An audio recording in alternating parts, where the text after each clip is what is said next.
Hello, everyone. Welcome to the American Enterprise Institute. I'm Yuval Levin of AEI, and it's my pleasure to welcome you to an address by Britain's Home Secretary, Suella Braverman. Like the United States and much of Europe, Britain has been confronting global migration in this century, which has presented challenges on multiple fronts at once for all of us: humanitarian, economic, political, cultural, legal, and many more. Every Western government has had to find some ways to respond to these in a way that lives up to our obligations to people in need of protection around the world and to their obligations to their own citizens. And that has to mean, in part, working together, learning from each other, seeking some common ways forward. The US and the UK, given all that we have in common, might particularly benefit from that kind of exchange of ideas. And that's the sort of conversation that we hope to be starting today. Britain's Home Secretary, Suella Braverman, is the UK's leading policymaker on this front, as well as in related areas like law enforcement, crime, and much of what we here in America would call homeland security. She's in Washington this week to meet with senior administration officials, with members of Congress and others on the full range of issues in her Home Office purview, but especially the refugee and global migration dilemma. And we're very pleased that she could take some time to offer us her thoughts on those challenges today. She'll speak for 30 minutes or so, then we'll have a brief discussion and a few questions in the room. And with that, Home Secretary, the floor is yours.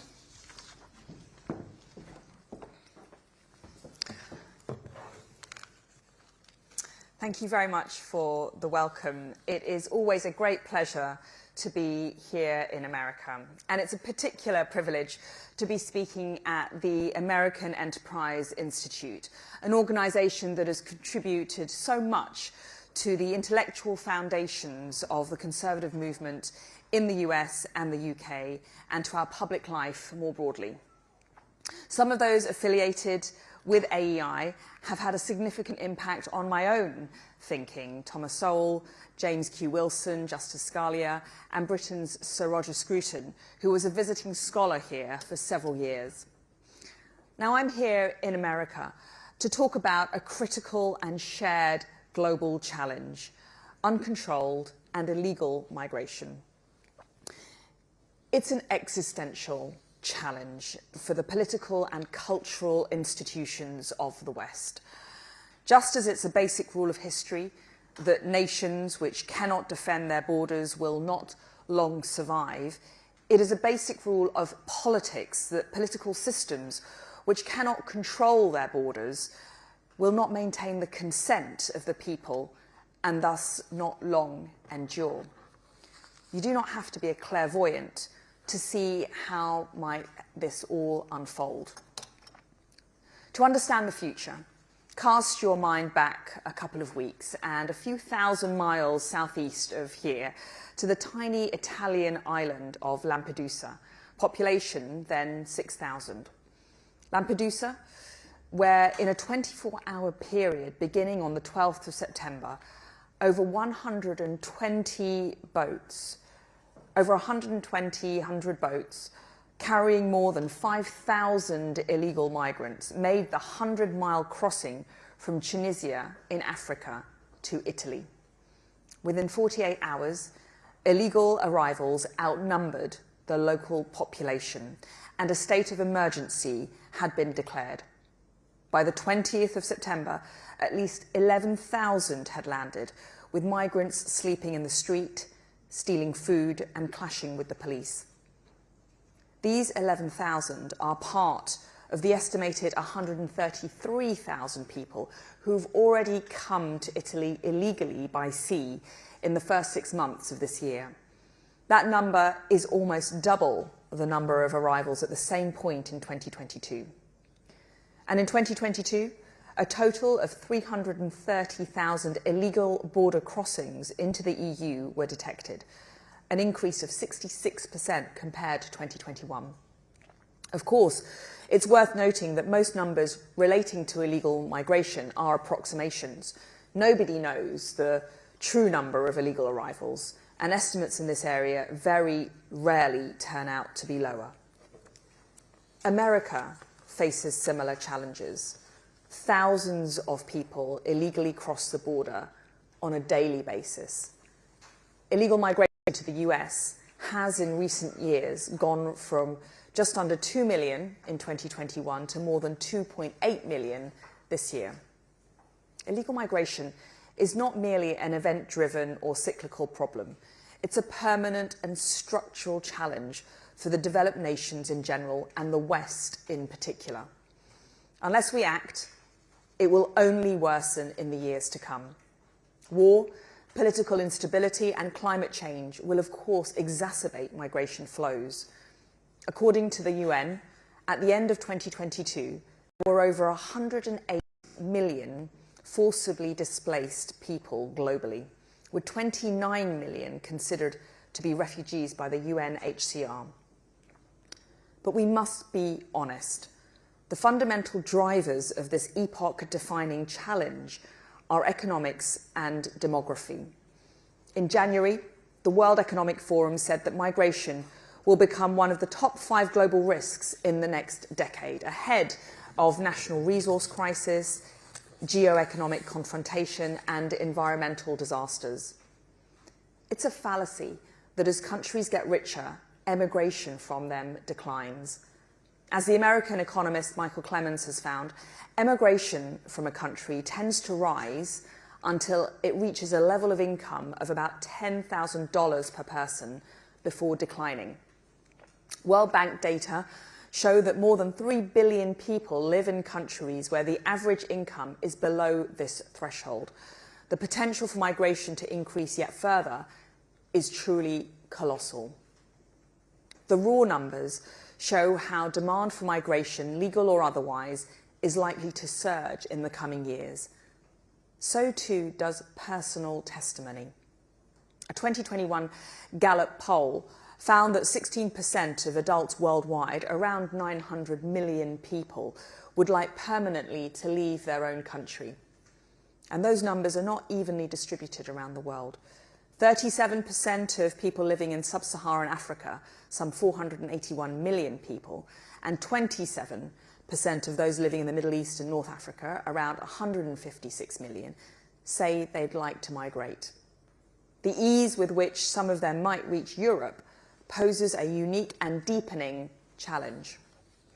The fact is that our countries are exceptionally attractive. 4% of those polled by Gallup, approximately 40 million people, named Britain as their preferred destination. 18%, approximately 162 million people, named the USA. These numbers are respectively more than half of our current total populations. Now, those in favour of a more liberal approach when it comes to legal migration tend to say at this point, so what? Isn't it a good thing that people the world over want to come to the West and contribute? And why can't we absorb and welcome them? And wouldn't the problem of illegal migration be significantly reduced if we made it easier for people to come to our countries legally? Well, there are 4 core arguments in opposition to uncontrolled and illegal migration: the civic argument, the practical argument, the security argument, and the democratic argument. Firstly, the civic argument against uncontrolled and illegal migration. I believe that the nation-state is one of humanity's great civilizing forces. It creates a shared identity and a shared purpose, and that does not need to have a racial component. Typically, it binds people of different racial backgrounds together. Far from being an ugly emotion, patriotism stirs people to heroism and to kindness. It is the belief that we have specific obligations to others precisely because they are our fellow countrymen. And in order for nationality to be sustainable, economically, culturally, and in terms of public support, it needs to encompass everyone. That, in turn, means that the country cannot grow exponentially and still maintain the harmony needed for everyone to feel that we are all in this together. And let's remember something that is all too often forgotten. Integration inevitably takes time. If immigration is uncontrolled, it makes it harder for society to adapt and accommodate new cultures and customs, and for communities to meld together. Uncontrolled immigration, inadequate integration, and a misguided dogma of multiculturalism have proven a toxic combination for Europe over the last few decades. I'm not the first to point this out. In 2010, Angela Merkel gave a speech in which she acknowledged that multiculturalism had utterly failed.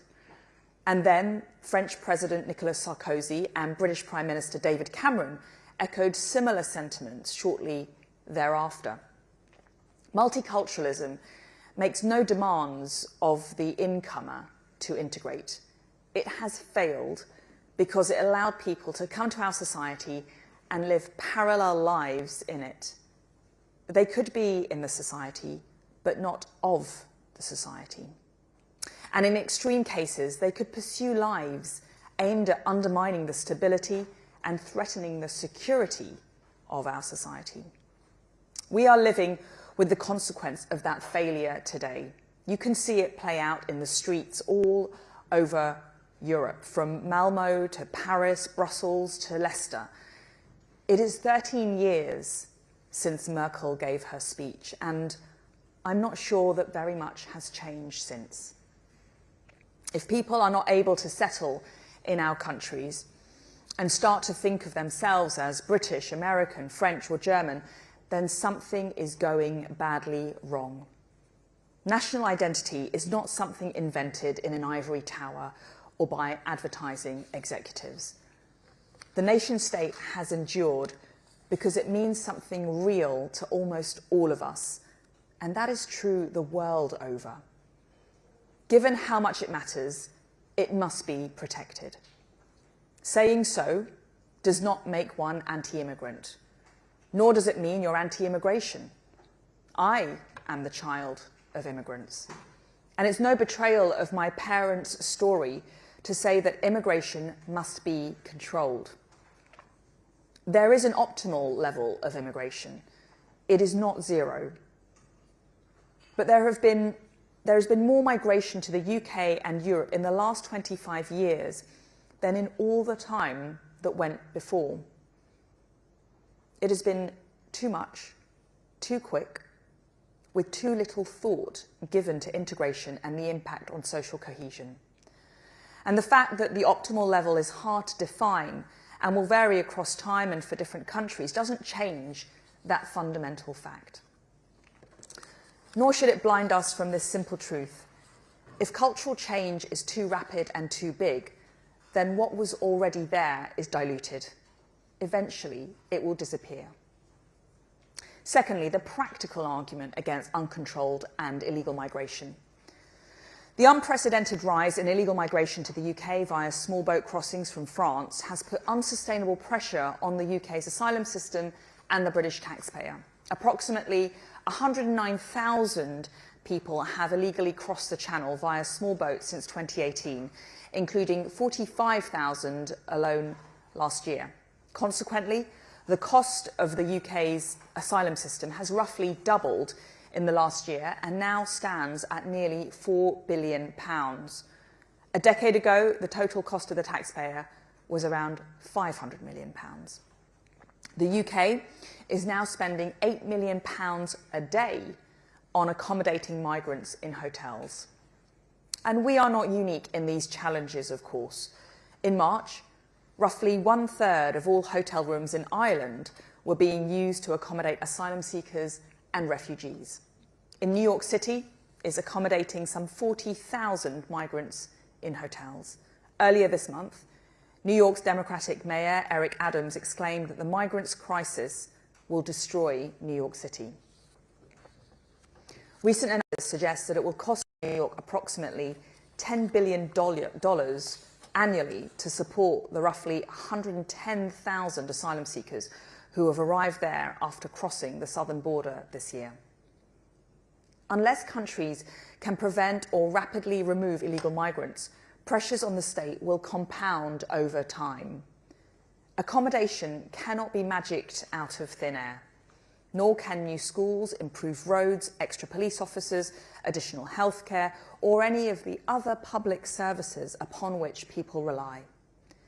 Immigration is behind at least 45% of demand for new housing in England. More than 1 in 5 births are to foreign-born mothers. Due to immigration and high birth rates among foreign-born mothers, English secondary schools will need to find an extra 213,000 places by 2026 compared to 2020. And then, of course, there are the direct financial costs. A 2014 study by University College London concluded that almost no illegal migrants end up paying in taxes what they gained from the state in benefits. Thirdly, the national security case against uncontrolled and illegal migration. Illegal migration also poses obvious threats to public safety and national security. UK police chiefs have warned me of heightened levels of criminality connected to some small boat arrivals, particularly in relation to drug crime, exploitation and prostitution. People who choose to come across the Channel illegally from another safe country have already showed contempt for our laws. President Macron claimed that illegal migrants, or those waiting for a residence permit, accounted for more than half of crime in Paris. Illegal migration is increasingly a tool exploited by hostile states and those acting on their behalf. Vladimir Putin weaponized migration in 2021, sending thousands of asylum seekers via Belarus to try to cross into Poland and Lithuania. In March, Italy's defense minister said the exponential increase in the migratory phenomenon departing from African shores is also, to a not insignificant extent, part of a clear strategy of hybrid warfare that the Wagner division is implementing, using its considerable weight in some African countries. And fourthly, and perhaps most critically, the democratic case against uncontrolled and illegal migration. Opinion polls and successive national votes could not be clearer. People the world over want their governments to control their borders. The British public backed the UK's Rwanda partnership and the government's recent Illegal Migration Act by margins of about 2-1. 6 in 10 in red wall seats support stopping migrants and small boats from illegally entering the UK by using any means necessary. 72% of EU citizens are in favour of reinforcing EU external borders. And more than half of Americans said there was an invasion at the southern border when polled in August 2022. Who we allow to come into our country and become one of us is a fundamental issue. Without public consent, immigration is illegitimate. Dismissing as idiots or bigots those members of the public who express legitimate concerns is not merely unfair, it is dangerous. Europe is at a critical juncture. The EU must find a way to meet the challenge of illegal migration. Ursula von der Leyen's recent visit to Lampedusa demonstrates the Commission's recognition of the severity of the situation. Because failure to do so will, I fear, undermine the legitimacy of democratic institutions and create the conditions for more extreme politics. The UK is working closely with our European allies, both on the continent and in joint efforts upstream to combat the smuggling gang secure Europe's borders. And we will always look for ways to deepen our cooperation on security. The most recent example is our new working arrangement with Frontex. To address where the solution to all of this might lie, I must first broach a taboo. One of the most significant but underappreciated factors contributing to the global migration crisis is the global asylum framework. By this, I mean the various well-intentioned legal conventions and treaties that say, in effect, if you are fleeing persecution somewhere, you are entitled to make a claim for asylum anywhere. And irrespective of whether you arrived illegally or passed through multiple safe countries along the way, a country must consider it. According to the UN, an estimated 50,000 people have died attempting dangerous and illegal migration since 2014, although the actual figure is almost certainly higher. About half of these deaths occurred while attempting to cross the Mediterranean. 1,000 people died last year trying to cross from Mexico to the US. And some 150 people have died attempting to cross the Channel by small boat, lorry, or other clandestine means in the last 5 years. All of these people were no doubt seeking a better life. Some, perhaps many, were genuine refugees, but not all of them were. Seeking asylum and seeking better economic prospects are not the same thing. Seeking refuge in the first safe country you reach, or shopping around for your preferred destination, are not the same thing. Being trafficked, i.e. transported against your will, perhaps to be sold into sex slavery, and being smuggled, i.e. asking someone to sneak you into a country, are not the same thing. The extent to which the global asylum framework enables the obscuring of these categories creates huge incentives for illegal migration. This legal framework is rooted in the 1951 UN Refugee Convention. It was created to help resettle people fleeing persecution following the horrors of World War II and the Holocaust, and was, initially at least, centred around Europe. It was an incredible achievement of its age. But more than 70 years on, we now live in a completely different time. Jet travel has transformed the cost and comparative ease of moving around the world. The internet has made people acutely aware of how different life is and how much higher wages are in other parts of the world.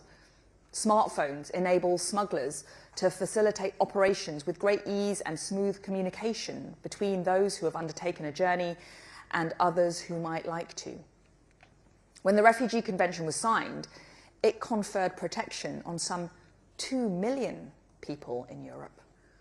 According to analysis by Nick Timothy and Carl Williams for the Centre for Policy Studies, it now confers the notional right to move to another country upon at least 780 million people. It is therefore incumbent upon politicians and thought leaders to ask whether the Refugee Convention and the way it has come to be interpreted through our courts is fit for our modern age or in need of reform.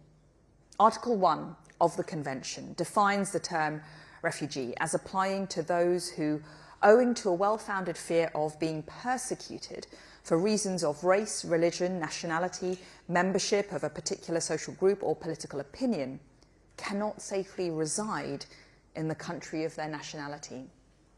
Elsewhere, the Convention speaks of life or freedom being threatened.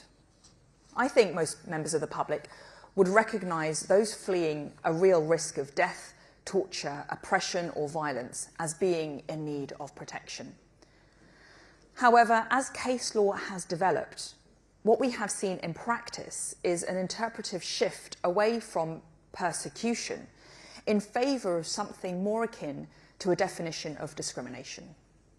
And there has been a similar shift away from a well-founded fear towards a credible or plausible fear, the practical consequence of which has been to expand the number of those who may qualify for asylum and to lower the threshold for doing so.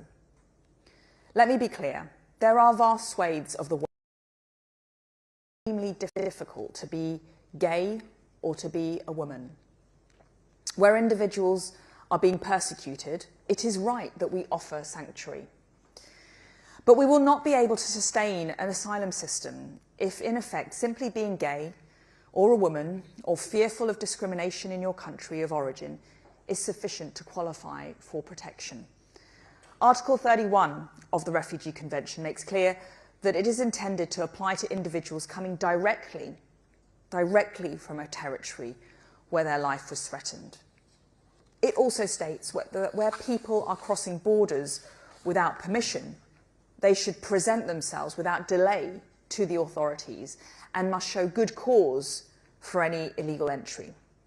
The UK, along with many others, including America, interpret this to mean that people should seek refuge and claim asylum in the first safe country that they reach. But NGOs and others, including the UN Refugee Agency, contest this. The status quo, where people are able to travel through multiple safe countries and even reside in safe countries for years while they pick and choose their preferred destination to claim asylum, is absurd and unsustainable. Nobody entering the UK by boat from France is fleeing imminent peril. None of them have good cause for illegal entry.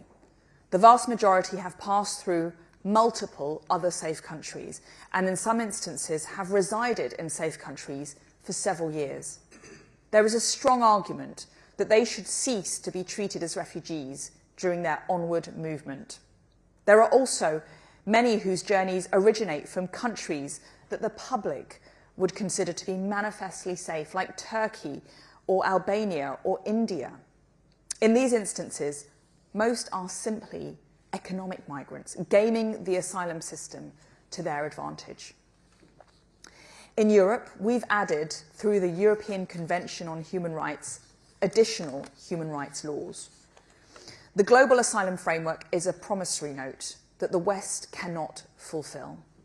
We have created a system of almost infinite supply, incentivizing millions of people to try their luck, knowing full well that we have no capacity to meet more than a fraction of the demand.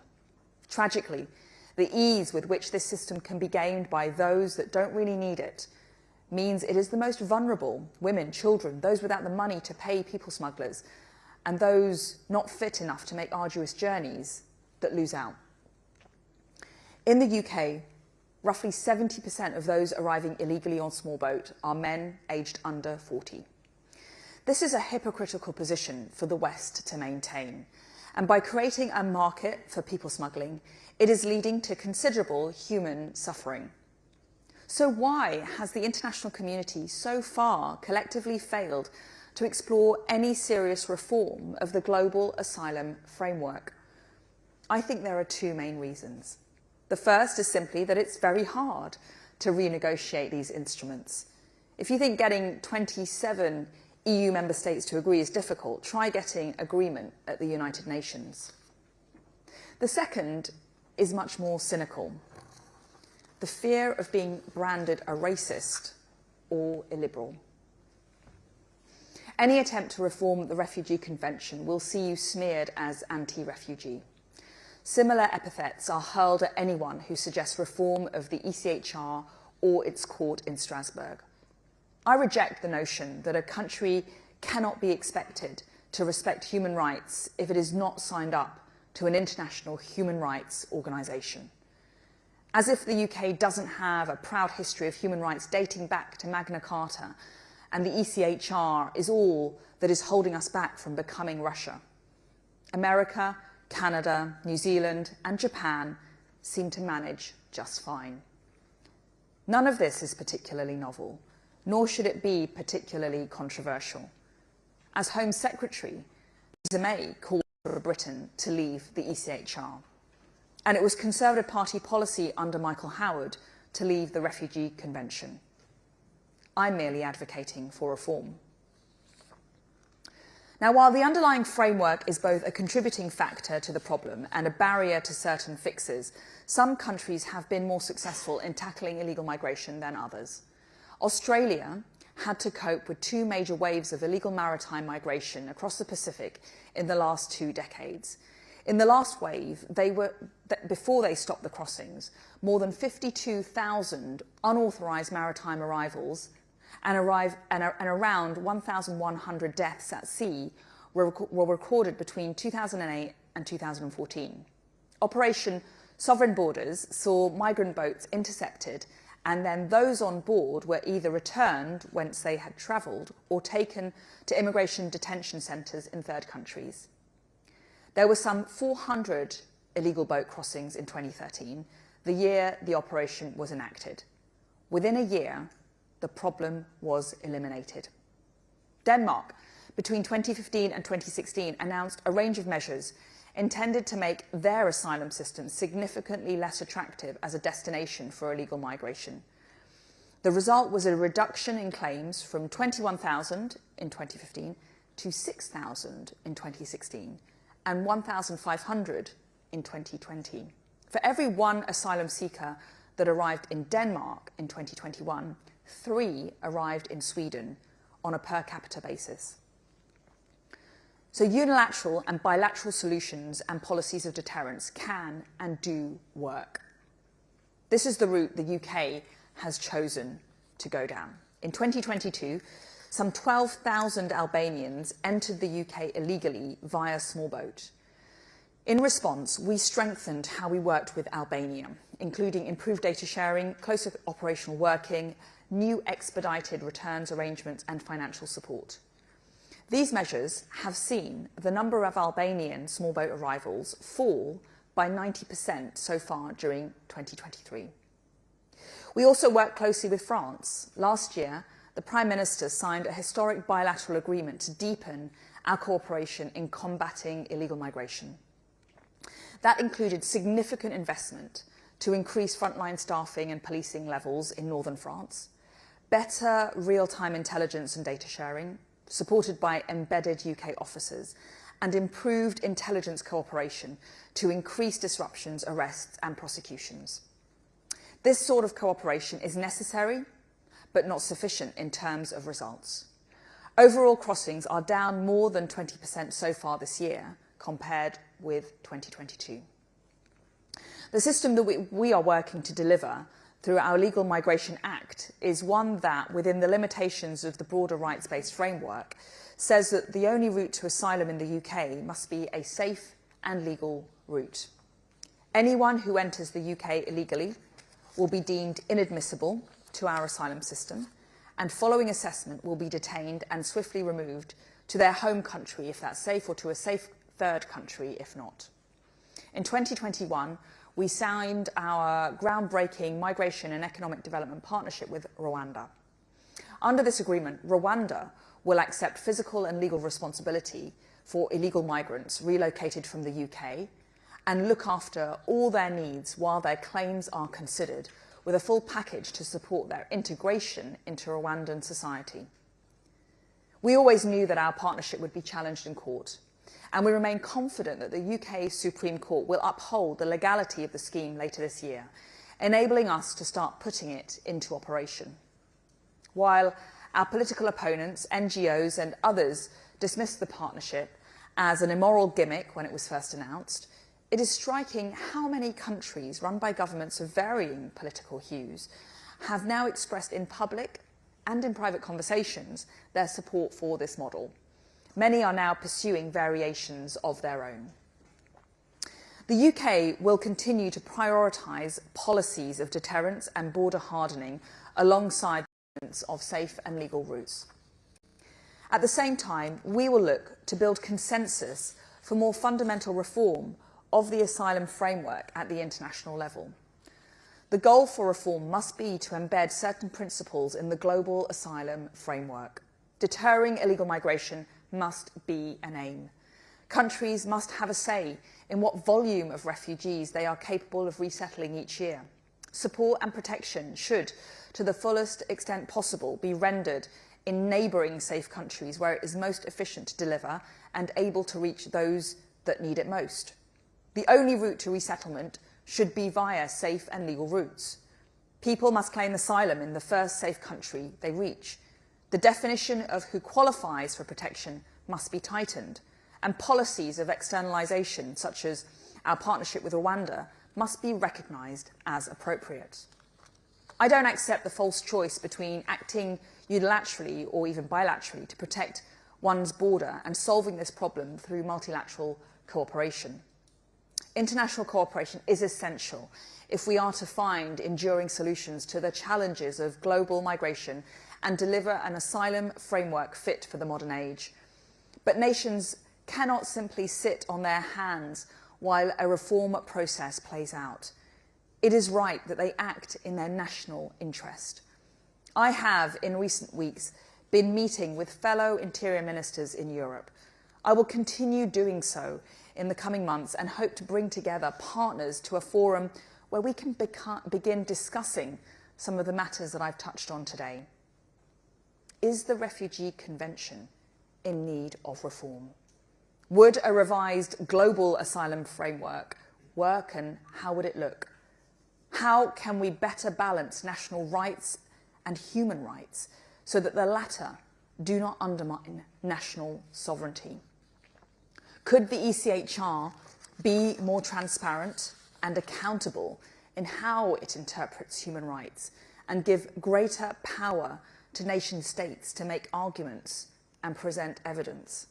What are the appropriate criteria for being labelled a refugee these days in the 21st century? How can we stop human rights laws being gamed by smugglers? Are we delivering safe and legal routes in an efficient and effective manner? And while we may have different views as to the solutions, I hope we can at least agree on one thing: that we are living in a new world bound by outdated legal models.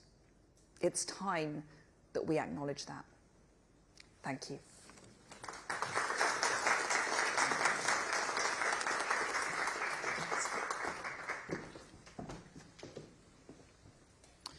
Thank you very much for those remarks and for being here to make them. You raised a number of important and complicated questions, and I think maybe the one that's likely to be most provocative is the question of the future of the UN Convention on Refugees. You say it needs to be modernized. Are you saying that if that doesn't happen, the UK may consider withdrawing from that convention? Well, my personal views on the ECHR have been chronicled and are very clear, but what I think is a legitimate question for all of us to be asking in the UK is whether its operation and its interpretation by the courts is compatible with our pressing need to control our borders and national sovereignty. We've engineered and struck a groundbreaking deal with Rwanda. We believe that to be in compliance with our international obligations and compatible with international law frameworks. We've just passed new legislation in the form of the Illegal Migration Act. We also consider that to be compliant. So we are wanting to work within those frameworks, and we are confident that we can achieve that. But I do think legitimate questions need to be asked about the somewhat ill-fitting nature of how these, as in my speech, outdated international models are sitting with the global migration crisis of the 21st century. How do you think about how those models have become outdated? The words on the page of the UN Convention have not changed, at least since the one protocol in the late 1960s. And yet, as you say, the practical forms they've taken and the actual practice of dealing with refugees all around the West, all around the world, have changed dramatically. How has that happened, and how would changing the words on the page actually address that problem? I think a lot of the challenges we face are because of the jurisprudence and interpretation by courts, and a more forward-leaning and expansive approach taken by judiciaries around the world. So whether it's in the context of the ECHR, we can see Article 3, which is the prohibition against torture, or Article 8, the right to family and private life, being stretched beyond all recognition to what the original intent of that convention was. In the context of the Refugee Convention, whether it's the definition of refugee, as I set out in my speech, or whether it's the definition and interpretation of refoulement, onward travel, those have both been subject to unforeseen and expansive interpretations by courts, and that jurisprudence and case law has then imposed greater burdens, I'd say unsustainable burdens, on governments around the world. Maybe we can untangle two elements of the way that you describe this in your remarks. The question of national sovereignty on the one hand, and the actual specific content and substance of the treaty commitments. You may know the United States was not an original signatory of the UN Convention on Refugees. The Truman administration in the 50s decided that it was too much of a violation of American sovereignty, and the United States stayed out of the treaty for 17 years until the late 60s. The objection there was a matter of sovereignty. They argued that the treaty would take immigration policy out of the hands of the U.S. government. The argument you're making seems to be more that the specific substance of the multilateral commitment is the problem. You do seem to think that there can be a multilateral way to deal with refugee issues, that there is a way for nations to agree on rules without losing control of their immigration policy. Is that right? You think multilateralism is the way to ultimately frame refugee policy? I don't think these are mutually exclusive choices. I think there needs to be an international level approach which is consistent and has an equitable approach instilled throughout it. And that's why I'm calling for a renewed global conversation about the substance of some of these international conventions. And I believe that the nation state, its very concept and existence is dependent on nationally elected governments which are held to account by the electorate to take their own decisions unilaterally or bilaterally in the way, for example, that we have done in the UK with our partnership with Rwanda, or defining and rolling out particular and bespoke domestic legislation. So what is the right definition of refugee? In a sense, you put your finger on the problem that there really are people, many people, who really are endangered, really are in a position that is like the one that these treaties were intended to address. There are also people who are now covered by those definitions that are not in that position. If it were up to you, or if the process you're calling for were to start, what definition of refugee you think would work in the 21st century? Who is a refugee now? Yeah, well, I mean, again, as I pointed out in my speech, I think the definition has expanded beyond what is a reasonable and sustainable approach. And what we are seeing in the UK, at least, and in the EU, is that economic migrants are falling under the umbrella of refugee, whether through kind of illegitimate claims being made to mask the fact that they are economic migrants or otherwise. And we have seen in our case law and what's been played out in the courts a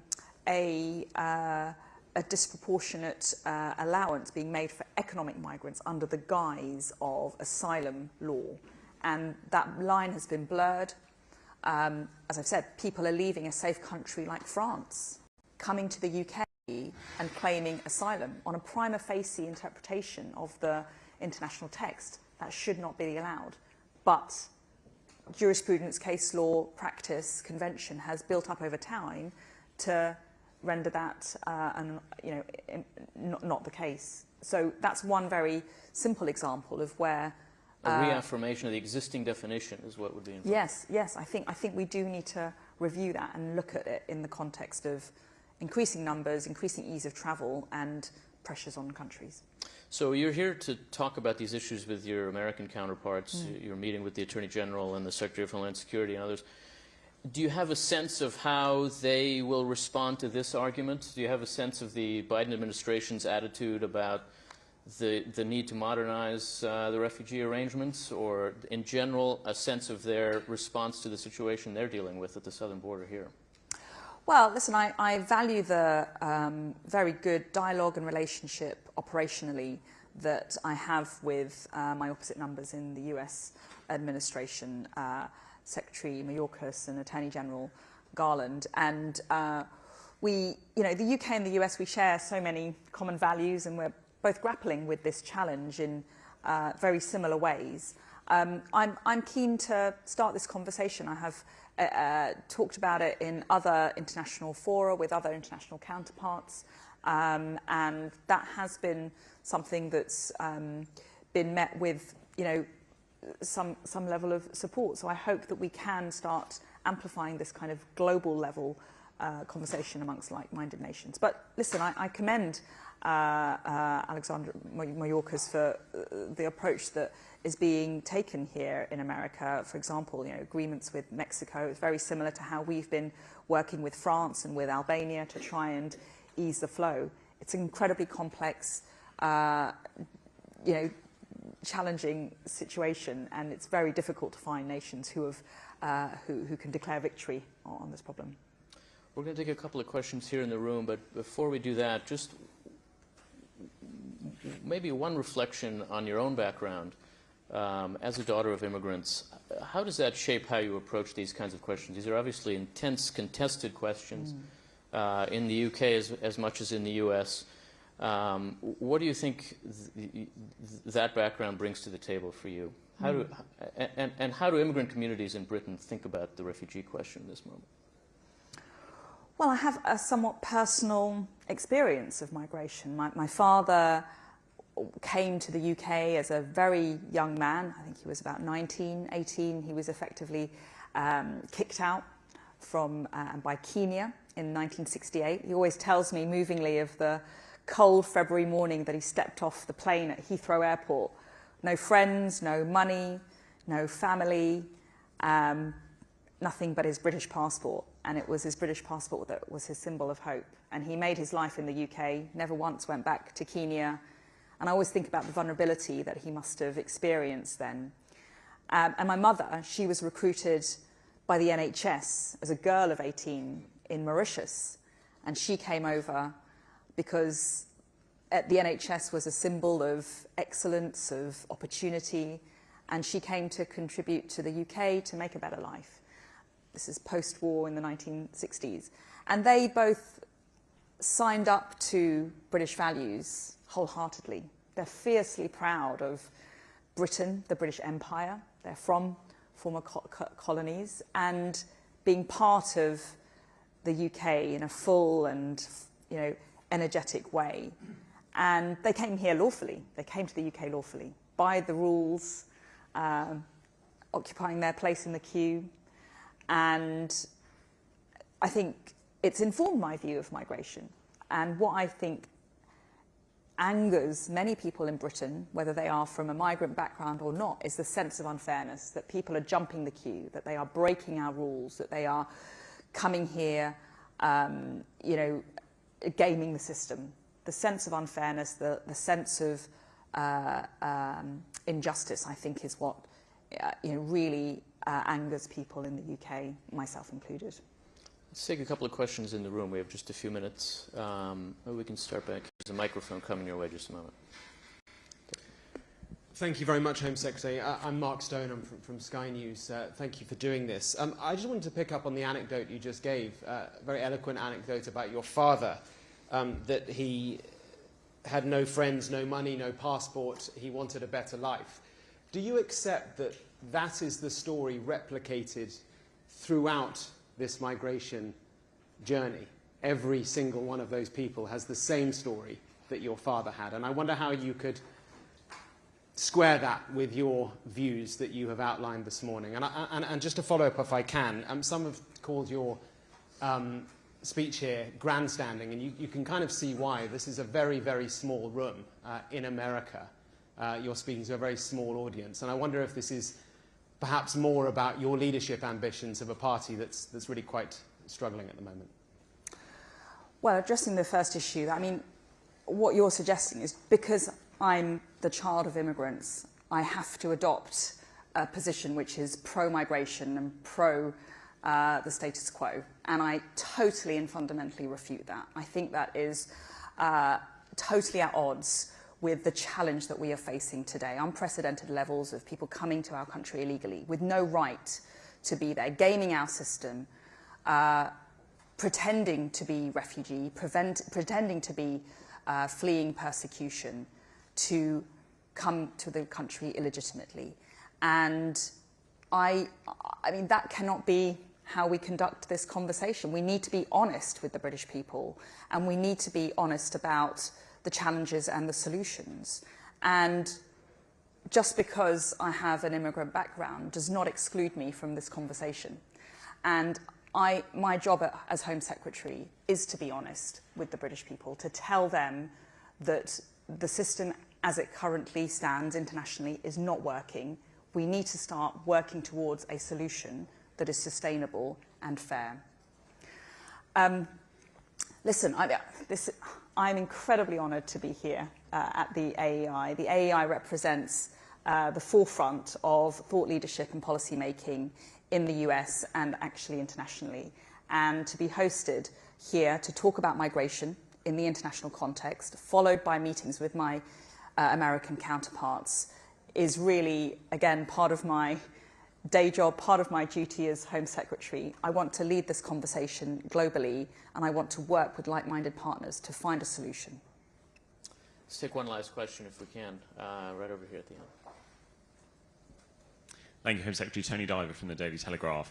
Can I ask, if you don't agree with the UN Refugee Convention as it is, but you accepted in your speech that it's incredibly difficult to reform because of the number of signatories, can I ask, would you consider leaving the convention altogether if it is too difficult to reform? And just a short follow-up, with the Rwanda policy held up in court as it is, I know you discussed that as well, can I ask you how realistic you think it is that the government will still be able to reach the Prime Minister's pledge of stopping the boats by the next election? Listen, just because multilateral negotiations are difficult, it's not a reason not to engage with international partners who are grappling with similar challenges and asking elemental questions about whether the frameworks are fit for purpose. And so I am seeking to build a consensus internationally.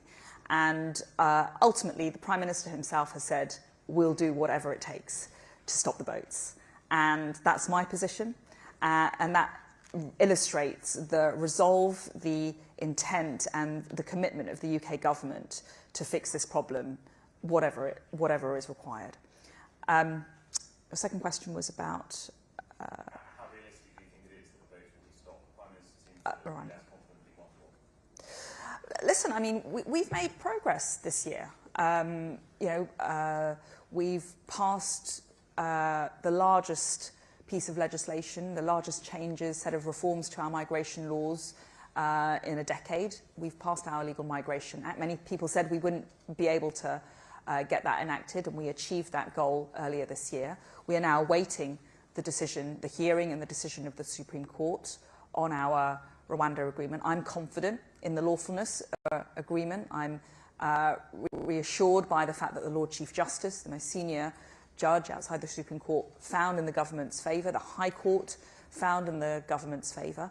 And I hope that if we are successful in the Supreme Court, we will be in a position to operationalise flights to enable people to be removed and relocated to Rwanda as soon as possible thereafter. Well, that's our time. Suella Braverman, Britain's Home Secretary, thank you very much for being with us. Thank you.